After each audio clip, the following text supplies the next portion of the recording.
याद आया कि एक मछुआरे ने मछली पकड़ी थी और मुझसे जबरदस्ती कर कर उससे छुड़ाकर लेकर आया था, और इसी हाथ से मैंने छुड़ाया था। वो उसके पास जाकर कहता है मुझे क्षमा कर दो, मैंने आपकी मछली, आपका हक मैंने छुड़ाया था, मुझे क्षमा कर दीजिए। आपने अगर मुझे बद्दुआ दी है तो मैं क्षमा। तो वो मछुआरा कहता मैंने बद्दुआ नहीं दी, मैंने तो केवल परमात्मा से इतना कहा था, परमात्मा इसने मेरा हक छुनाया है, तू अपना हक छुड़ा ले, बस मेरा तो इतना सा कहना था, मैंने कुछ गलत नहीं किया। महाराज आज जो कथा चलने वाली है भगवान कृष्ण के सुंदर स्वरूपों की, रुक्मणी के मंगल विवाह की, उसमें रुक्मणी जी का कोई एक जन्म नहीं, रुक्मणी जी के बारंबार जितने जन्म हुए हर जन्म में रुक्मणी कृष्ण को पाना चाहती है, हर जन्म में, हर पल ये रुक्मणी का भाव। आपको कथा के प्रथम में भी कहा था, पहले भी कथा के प्रथम में भी वर्णन करा था कि रुक्मणी जी का विवाह भगवान कृष्ण के साथ में 4 बार हुआ है। कितनी बार हुआ है? 4 बार। पहला विवाह रुक्मणी का, रुक्मणी जब बाल्यावस्था में थी, देवर्षि नारद के मुख से रुक्मणी जी ने भगवान की लीला को श्रवण करा, और लीला को श्रवण करा तो मन से भगवान कृष्ण को पति मान लिया। इसको कहते हैं मानसिक विवाह। कौन सा विवाह है?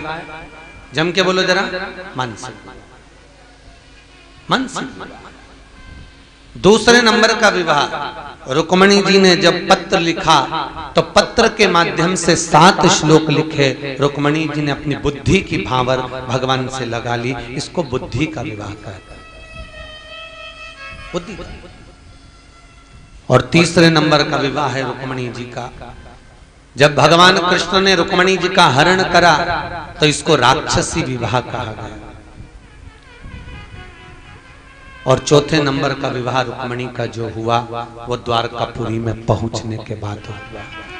बचपन रुक्मणी ने भगवान को दे दिया, जवानी रुक्मणी ने भगवान को दे दी, अधेड़ी रुक्मणी ने भगवान को दे दी, बच्चा बुढ़ापा था वो भी परमात्मा को समर्पित कर दिया। ये हमारा शास्त्र कहता है बचपन में भगवान के आगे झुक जाओ, ना बने तो जवानी में परमात्मा के आगे झुक जाना। जवानी तक नहीं झुके, अधेड़ी तक परमात्मा के आगे झुक जाना। अधेड़ी तक भी नहीं झुके तो बुढ़ापे में भगवान ऐसा झुकाता है कि कमर की हड्डी तोड़कर हाथ में डंडा पकड़ा देता है। फिर दुनिया के आगे झुककर चलना पड़ता है।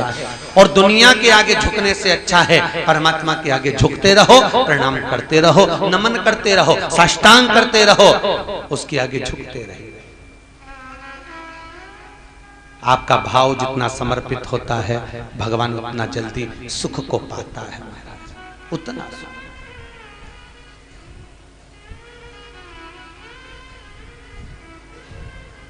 शरीर मानव देह में जितनी इंद्रियां भगवान ने दी हैं, सारी इंद्रियां सोच समझ कर दी है।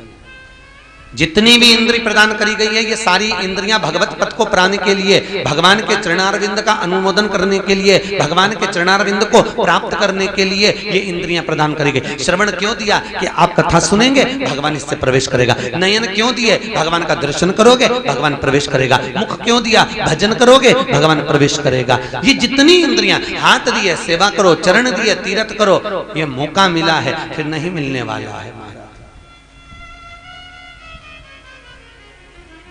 आज के जमाने में 40-45 वर्ष की आयु में ही लोगों के घुटने दुखने लगते हैं महाराज।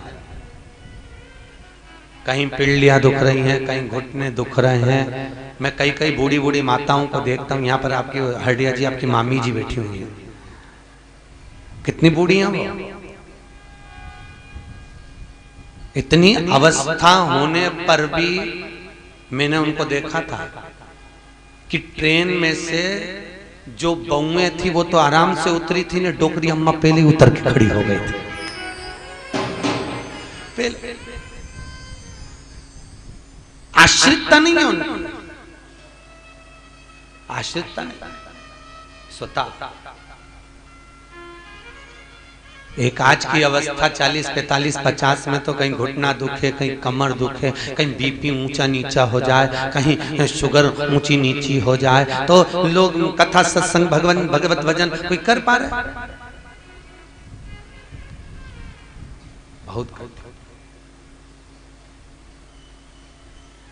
हरिद्वार में गंगा इतनी तेज बहती है, इलाहाबाद में गंगा तेज बहती है, काशी में गंगा तेज बहती है, पर शुक्र तीर्थ में गंगा एकदम आनंद में धीरे धीरे बहती है, क्योंकि वो गंगा भी कहती है कि यहाँ पर मेरा और भागवत ज्ञान गंगा का संगम है, हम दोनों मिलते हुए चलेंगे, आनंद में चलेंगे, इसलिए रास्ती रास्ती आराम से बह रही है।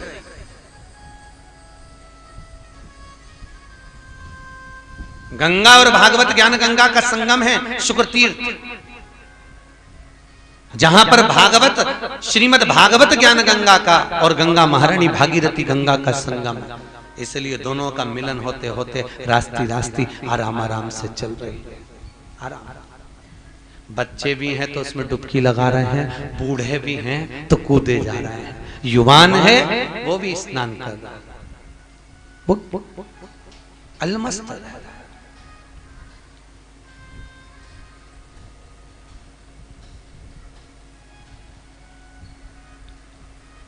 शायद जिसने एक भजन गाया था, मेरे राम जी उतरेंगे पार गंगा मैया धीरे बहो, तो मुझे ऐसा लगता है कि गंगा अविरल बह रही है। श्रीमद् भागवत ज्ञान गंगा में आकर जो बैठता है और जितने भी लोग इस कथा को भागवत ज्ञान गंगा यज्ञ कथा में जाकर बैठते हैं और कथा को श्रवण करते हैं, तो जब वो स्नान करने के लिए गंगा के घाट पर जाते होंगे तो गंगा देख लेती है कि इनके पूर्वजों को ये लेकर आए हैं, तो इनको भी धीरे धीरे लेकर जाऊं। इसलिए हो सकता है जैसे कहे ना, मेरे राम जी उतरेंगे पार गंगा मैया धीरे बहो, हमारे भी पूर्वज पार उतरेंगे गंगा मैया धीरे धीरे।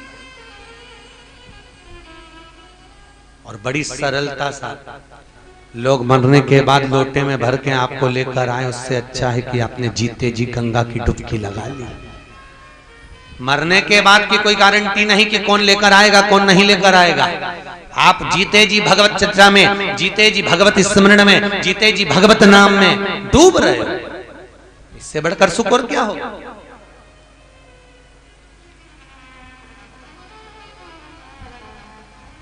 याद रखिए, मकान,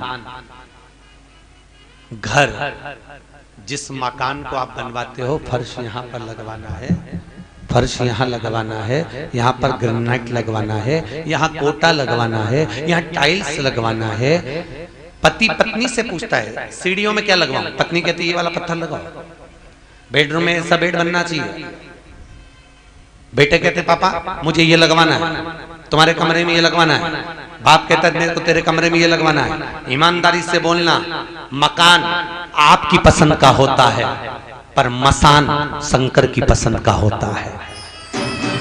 मकान आपकी पसंद का होगा कि मकान में क्या लगाया जाए, मकान आपकी पसंद का होगा कि दरवाजा कौन सा लगाया जाए, मकान आपकी पसंद का होगा कि इस मकान में इस कमरे में कौन रहेगा, पर शमशान मसान मेरे भगवान की पसंद का होता है कि कौन से मसान में जाकर आग लगेगी, वो उसकी पसंद का होगा, वो उसकी पसंद का।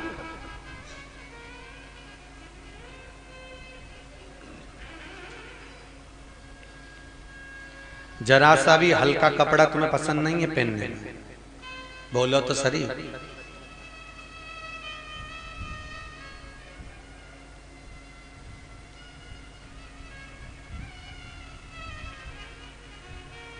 जरा सा भी हल्का कपड़ा पसंद नहीं, सत्य बोलो। थोड़ा बुरा तो लगता है, कहीं से साड़ी मिली, बहुत अच्छी मिली, बहुत अच्छी थी, आपने अपने लिए तैयार कर लिया, फालतू को लगवा लो के, उसकी डिजाइन का चोली भी सिलवाई, लहंगा भी सिलवाया, बहुत अच्छी थी। थोड़ी भी अगर अच्छी नहीं लगी तो बहू को दे दो, और वो अच्छी लगी है, बहू नहीं ले रही तो बेटी को दे दो, और अगर साड़ी थोड़ी सी भी गड़बड़ है तो भागवत पे चढ़ा दी। कहां चढ़ाई? बोलो, जम के बोलो जरा। भागवत।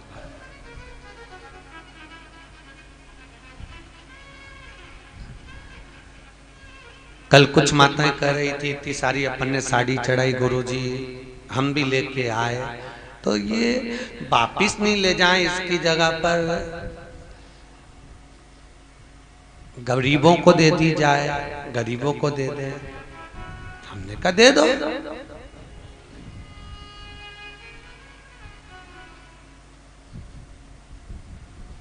फिर बाद में साड़ियों को देखा गया, तब समझ में आया कि गरीबों को देने की क्यों बात हो रही थी। क्योंकि हम घर से जब लेकर आए थे तो हल्की छाट कर लाए थे, और वही वापस ले जाएंगे तो पहनेंगे तो है नहीं, और गंगा जी की प्रसादी हो गई, पहनना तो पड़ेगा, धारण था।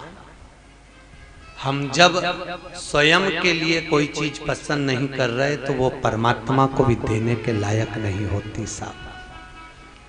बहुत अलमस्ती से आनंद में, अलमस्ती और आनंद में।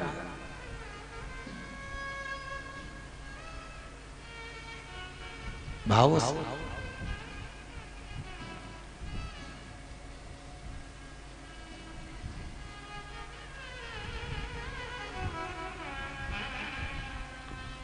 कुछ लोग कह रहे थे गुरुजी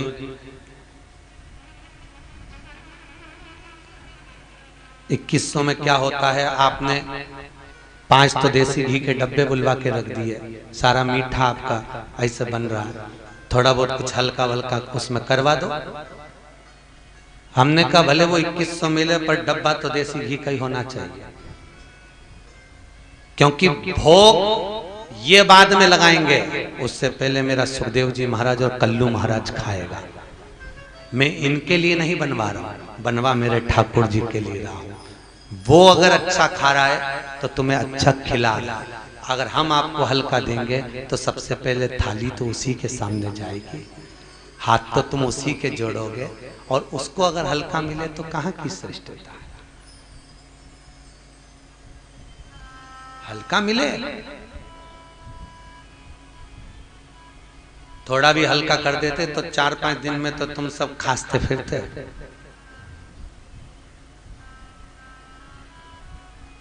अच्छा है इसलिए साधारण सी कद्दू की सब्जी में भी स्वाद है, अच्छा है इसलिए स्वाद है, अच्छा ना होता तो स्वाद ना होता।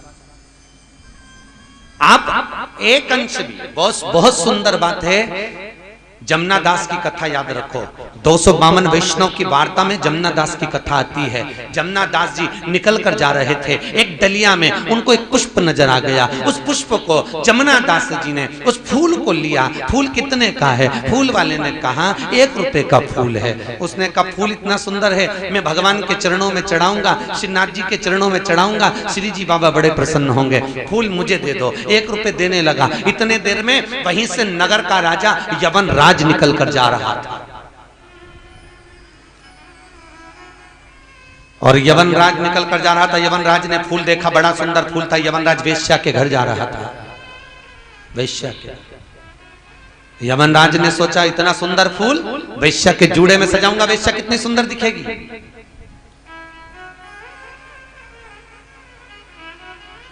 वो वेश्या कितनी सुंदर दिखेगी। उस फूल को यवन राज ने जाकर कहा फूल वाले से, फूल कितने का है? फूल वाले ने सोचा सेठ जी आए, फूल की कीमत बढ़ गई, 2 रुपए का। यवन राज कहने लगा ला फूल मुझे दे दे।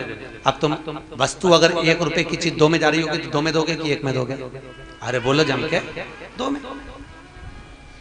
यमनराज फूल लेने लगा। जमुना दास कहने लगी ये फूल मैंने ठाकुर जी के लिए चुना है, ये फूल मैंने श्रीनाथ जी के लिए चुना है, ये फूल मैंने मेरे श्रीनाथ जी के चरणारविंद में देने के लिए चुना है, मेरे ठाकुर को दूंगा, ये फूल मुझे दे दो। नहीं, ये फूल तो गया। जमुना दास कहते हैं फूल की कीमत में 3 रुपए दूंगा। यमनराज कहता है मैं फूल की कीमत 5 रुपए दूंगा। जमुना दास कहता है मैं फूल की कीमत 10 रुपए दूंगा। यमनराज कहता है मैं फूल की कीमत 20 रुपए दूंगा। फूल की कीमत बढ़ते बढ़ते जमुना दास जी ने 40,000 रुपए लगा दी। यमनराज ने उस फूल की कीमत 80,000 रुपए लगा दी। और यमनराज बोला अरे ओ जमुना दास तेरी औकात देख, मैं राजा हूं और तू रंक है, और एक फूल की कीमत तू 80,000 मैंने लगाई, क्या लगाएगा? यमनराज कहता है तो जमुना दास जी ने फूल की कीमत 2 लाख रुपए लगा दी। कितने लगाए हैं? 2 लाख। यमनराज ने मन में सोचा फूल की कीमत मेरे को 4 लाख लगाना पड़ेगी, और 4 लाख में तो 10 वेश्या घर में ले आऊंगा। छोड़ो, फूल छोड़ दिया। जमुना दास ने अपना मकान, जमीन, जायदाद सब बेचकर फूल खरीदा 2 लाख का, और श्रीनाथ जी के चरणों में जाकर जब समर्पित करा तो श्री जी बाबा का हीरे का मुकुट नीचे गिर गया। साहब, हीरे का मुकुट नीचे।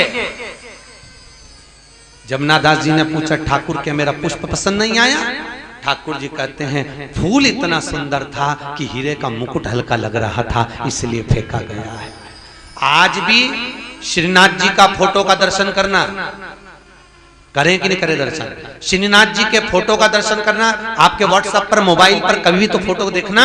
श्रीनाथ जी भगवान के फोटो का दर्शन करोगे तो जमुना दास जी ने जो फूल ठाकुर जी को समर्पित करा था, वो फूल आज भी जमुना दास जी का फूल ठाकुर जी के हाथ पर रखा हुआ दिखता है। आज भी एक फूल ठाकुर जी के हस्त कमल पर रखाया जाता है। फूल की कीमत। एक अपन पति गया, माँ ने कहा जा बाजार से माला लेकर आ, भगवान का जन्मोत्सव है, जल्दी जा माला लेकर आ। माला ले, ये माला कितने की? 10 रुपए की। ये 5 रुपए की, 5 वाली दे दो। माला लाए, भगवान की माला ठाकुर जी को दे दी। और एक दिन पत्नी ने कहा मेरा करवा चौथ का व्रत है, आज मेरी शादी की सालगिरह है, बाजार जा रहे हो थोड़ा गजरा और बीड़ी लेकर आना। पति गया, ये कितने का? 50 का। अच्छा वाला बता, पहली शादी की सालगिरह है। अच्छा वाला बता, ये 100 का। इससे अच्छा ये 150 का, ये 200 का। पत्नी के लिए लेकर आया, बच्चों के लिए लेकर आया तो अच्छे से अच्छा लाया, और परमात्मा के लिए लाया तो हल्के से हल्का लाया। भगवान भी समझ गया तेरी दृष्टि में मैं हल्का हो गया, और मेरी दृष्टि में तू हल्का हो गया। मेरी दृष्टि में तू हल्का। तो कई बार लोग विचार करते हैं हमारे पास में भगवान पहले तो खूब देता था, पहले भगवान इसलिए देता था क्योंकि तेरा मन में भेद नहीं था, तो परमात्मा को भी अच्छा देता था। अब तूने भगवान को हल्का दिया तो भगवान ने भी धीरे धीरे धीरे धीरे तुझे हल्का कर। समर्पण। जैसा तेरा गाना वैसा उसका बजाना।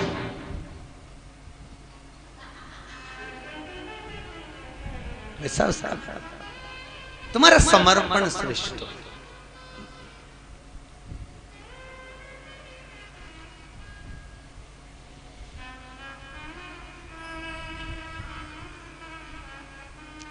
अभी तुम्हारी क्या चॉइस है ये तुम्हारे पति और तुम्हारी पत्नी को मालूम है। सही है कि गलत है? बोलो, जम के बोलो। पति को मालूम है कि मेरी पत्नी को क्या पसंद है, और पत्नी को ये मालूम है कि मेरे पति को क्या पसंद है। जब तक जिंदा हो तब तक तुम्हारी चॉइस तुम्हारी पत्नी और पति को मालूम है, और मरने के बाद तुम्हारी चॉइस तुम्हारे बेटों और बहुओं को मालूम पड़ेगी। कब? जब तीसरे के दिन खारी समेटने के लिए शमशान जाएंगे तो बहुएं रोती रोती कहेगी नाथू राम जी की हलवाई की समोसे लेके जाना, पिताजी को अच्छे लगते थे। पिताजी को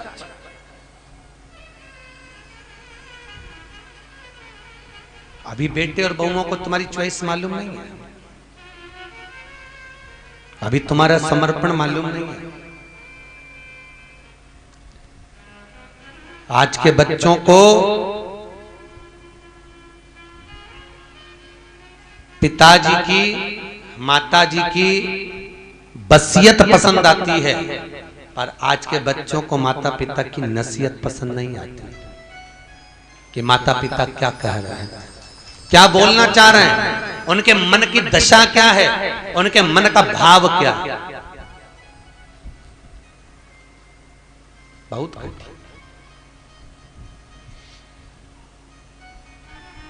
बहुत सुखदेव जी महाराज जब वट वृक्ष के नीचे आए थे, ये बड़ के पेड़ के नीचे, इस वट वृक्ष के नीचे जब सुखदेव जी आए थे, राजा परीक्षित को कथा कहने के लिए, तब सुखदेव जी महाराज की धर्म पत्नी पीवरी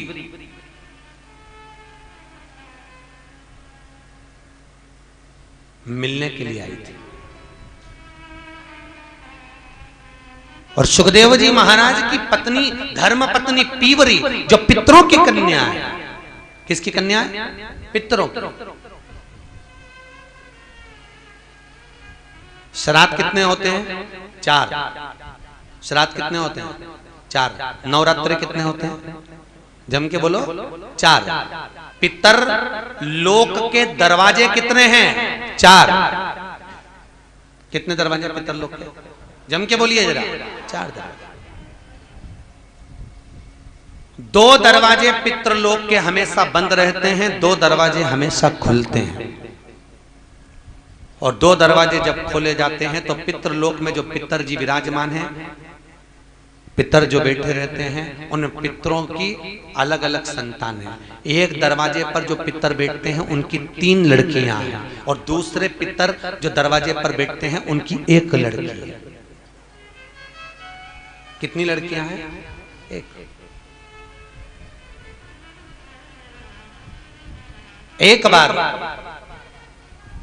पितरलोक में विराजमान पितरों की कन्या